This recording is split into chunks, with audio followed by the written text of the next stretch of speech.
ایک دفعہ کا ذکر ہے کہ کسی گاؤں میں ایک چودھری رہتا تھا۔ اس کے ساتھ حویلی میں ایک ملازم خاص بھی رہائش پذیر تھا۔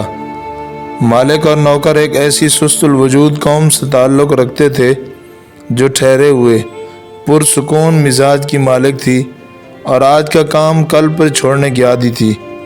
ایک دن چودھری پکوڑے کھانے کے بعد اخبار سے بنے لفافے کے مطالعے میں مصروف تھا کہ اس نے خبر پڑھی کہ محکمہ زراعت نے جدید پیوند کاری کے ذریعے گندم کا ایسا بیج ایجاد کیا ہے جو دگنی فصل دیتا ہے۔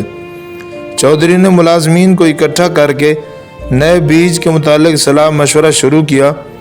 صلاح مشورے کی مختلف نشستیں جاری رہیں اور آخر 1 سال بعد گندم کا بیج مذکورہ بونے کا فیصلہ ہو گیا۔ فصل بونے کا موسم قریب آیا تو چودھری نے ملازم خاص کو بیج لانے کے لیے شہر بھیجا۔ میراثی لاری پر طویل سفر طے کر کے شہر پہنچا تو تھکاوٹ سے چور تھا۔ وہ شہر میں اپنے ایک عزیز کے گھر گیا تاکہ چند دن آرام کر کے سفر کی تھکاوٹ دور کرے اور بیج خرید کر واپسی کا قصد کرے۔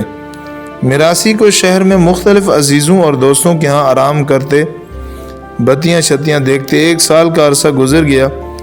آخر جب دوبارہ فصل کاشت کرنے کا موسم آیا تو چودھری کو میراثی یاد آئی۔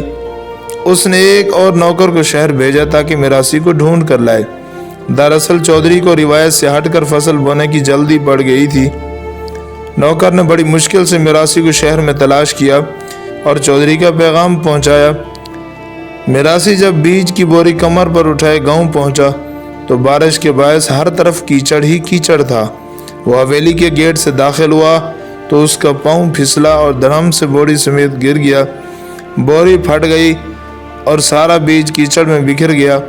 چودھری نے آگے بڑھ کر میراثی کو اٹھانا چاہا تو وہ کیچڑ میں لیٹے لیٹے ہاتھ کھڑا کر کے بولا، بس رہنے دیں چودھری صاحب، آپ کی جلد بازیوں نے ہمیں مار ڈالا ہے۔ چودھری پر گھڑوں پانی پڑ گیا اور اسے اپنے غیر حکیمانہ عجلت پر سخت ندامت ہوئی۔